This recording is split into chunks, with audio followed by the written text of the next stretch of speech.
এটা কি যাবে পি, তাহলে পিটি স্পর্শক হয়ে গেল।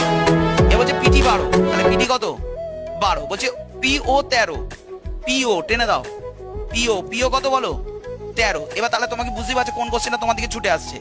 ফাইন্ড দ্য রেডিয়াস তো এইটা, তার মানে তোমাকে কি বের করতে বলেছে ওটি। তার মানে এটা তার মানে এই যে কোণটা, এই কোণটা কত ডিগ্রি কোণ 90 ডিগ্রি।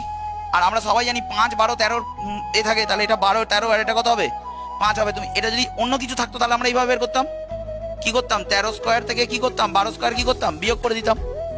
বুঝতে পারলে না বুঝতে পারলে? তার মানে আমাদের অ্যান্সার কত হবে বলো, আমাদের অ্যান্সার কত হবে 3 4 5 5 12 13 6 8 10, এগুলো মনে রাখবে।